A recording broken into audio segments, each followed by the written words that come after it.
ٹھیک ہے ابراہیم صاحب ذرا اس کے اوپر واپس آئیے گا اور اسی نقطے کو ابھارتے ہوئے کہ پاکستان کا دنیا بھر میں جو تصور بن گیا بدقسمتی سے وہ بہت منفی تصور ہے. وہ تصور یہ ہے کہ ریاست اور حکومت دباؤ تلے آ کر باتیں مان لیتی ہے. تصور یہ ہے کہ پبلک پوزیشن ہماری کچھ اور ہوتی ہے, پرائیویٹ پوزیشن ہماری کچھ اور ہوتی ہے. اور ویکی لیکس کے اندر تو بڑا واضح انداز سے ہم نے دیکھا کہ جناب ڈرونز کے خلاف ایک پرائم منسٹر کہہ رہا ہے ہم بات کرتے رہیں گے اور آپ بے شک دھڑلے سے ڈرونز مارتے رہیں. یہ ویکی لیکس کا حصہ ہے. تو دنیا کے سامنے جب ہم قرارداد کی بنیاد پر سٹینڈ لیتے ہیں تو دنیا ظاہراً تو شاید ہم سے کنونس ہوتی ہو لیکن اندر خانے ہنستی ہے. یہ مسئلہ ہے اصل میں. بالکل مجھے اسے 100% اتفاق ہے. مسئلے کی جڑ ہی یہی ہے اور اس میں صرف پاکستان نہیں ہے. پاکستان کے حوالے سے مجھے 100% اتفاق یہ بات درست ہے, لیکن باقی اسلامی دنیا بھی الا ماشاءاللہ سب کا انحصار امریکہ پہ ہے اور اس کی وجہ سے ہم مسائل کا شکار ہیں. ہم اگر امریکہ پہ انحصار ختم کر دیں, آپس میں ایک دوسرے پہ انحصار کرنے لگیں اور خود انحصاری کی پالیسی پہ ہمارے بہت سارے مسائل حل ہو سکتے ہیں. اس وقت مسئلہ یہ ہے کہ اس یمن کی جنگ میں بھی اس وقت جو جنگ جاری ہے, ایک طرف بھی امریکہ ہے, تھوڑی سی گہرائی میں ہم جائیں گے تو دوسری طرف بھی امریکہ شاید ہمیں دکھائی دینے لگے.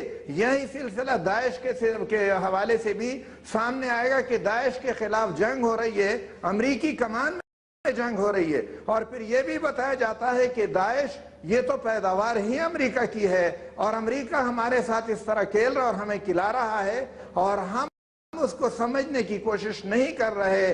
ہم امریکہ پہ انحصار ختم کر سکتے ہیں اگر عزم ہو, عزم کے ساتھ یہ بات کریں اور ہم آگے بڑھیں, ایک دوسرے کو ہم ہاتھ دیں اور امریکہ سے ہم ہٹ جائیں. ہمارے بہت سارے مسائل خود بخود حل ہو سکتے ہیں, لیکن جب تک امریکہ پہ ہمارا انحصار ہوگا ان مسائل سے ہم دوچار ہوتے ہی چلے رہیں. ذرا ٹورڈز ویری اینڈ امتیاز صاحب, اب یہ نہیں ہونا چاہیے کہ کل ہمیں پتہ چلے کہ اندر خانے حقیقت میں ہم نے کافی فیسیلیٹیٹ کیا. یہ کم از کم یہ نہیں ہونا چاہیے. You have to ensure کہ آپ نے کہہ دیا نا کہ ریزولوشن سے ہم نے ایک تاریخ بنا دی ہے اور ہم فیس ویلیو پہ یقین کرتے ہیں کہ تاریخ بنا دی ہے.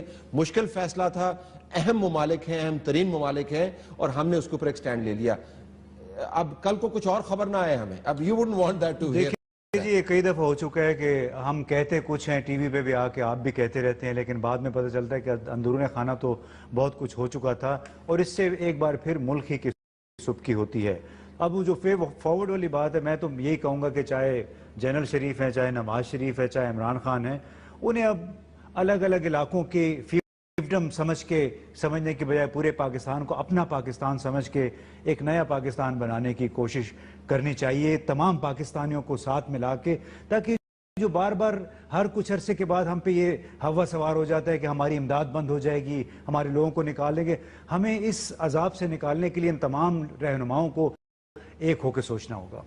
آپ اسے اتفاق کرتے ہیں, ظاہر ہے ایران ہو, سعودی عرب ہو, یو اے ای ہو, امریکہ ہو, چائنا ہو, ہمارے مفادات ہمارے پبلک نمائندگان کے ذریعے ہی ریفلیکٹ ہونے چاہیے. اندر خانے کو ڈیل تو نہیں کر لیا باپ نے. جو پارلیمنٹ نے کہا ہے کہ یمن میں ہم نیوٹرل رہیں گے, سعودی عرب کی ٹیریٹوریل انٹیگریٹی اور حرمین شریفین کی ٹیریٹوریل انٹیگریٹی کو ہم تحفظ پہنچائیں گے, وہ اس پہ گورنمنٹ فیصلہ, وہی گورنمنٹ کے انسٹرکشنز دے رہے ہیں, اس پہ گورنمنٹ عمل کرے. اس وقت ہم فیس ویلیو پر یقین رکھتے ہیں, یہی ہوا ہوگا. بہرحال